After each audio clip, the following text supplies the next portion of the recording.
AI is starting to read minds, it says. Researchers at the University of Texas, Austin, have successfully created an artificial intelligence system that can translate a person's brain activity into plain, readable language.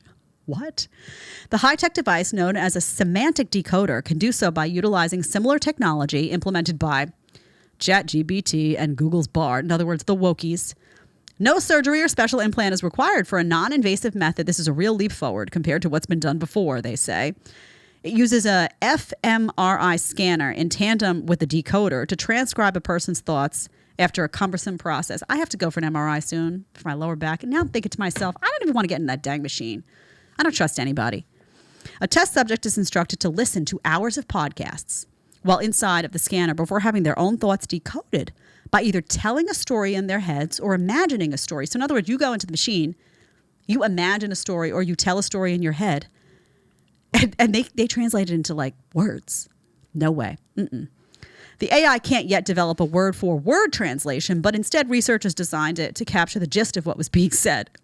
For example, if a participant listening to a speaker say, I don't have my driver's license yet, had their thoughts translated as, she has not even started to learn to drive yet. That's close enough. So, Black Mirror, anyone? I mean, do you not see how this could be used for ill? And they say here, they even anticipate, and they say, well, the researchers intend on the technology being used for mentally conscious individuals who can't speak, like stroke victims.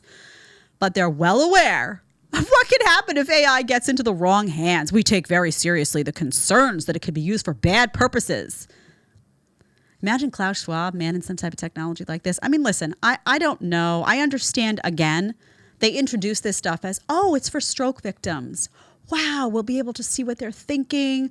This is fantastic. You can help a whole generation of people suffering from disease. And everyone's like, wow. It's like when the WEF promises something.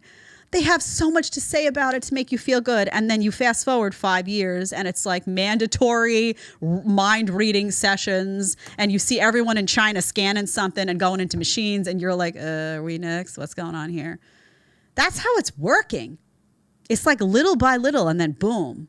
And then suddenly it's, scary. I mean, you could really see how this, I was thinking like, man, if this was used by military professionals, if this was used by the corrupt, sick, twisted medical establishment, I'm out on that. I can't even watch Black Mirror anymore. And by the way, I used to love that show before we started to live it.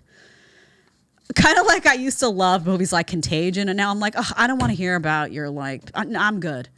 You lived through something in real life. You're like, oh, good. I don't need to see it on the screen. If you like the short clip and want to watch the full episode, click here. And if you want to connect with me one-on-one on Connect, you're going to click right here. Let's get to talking.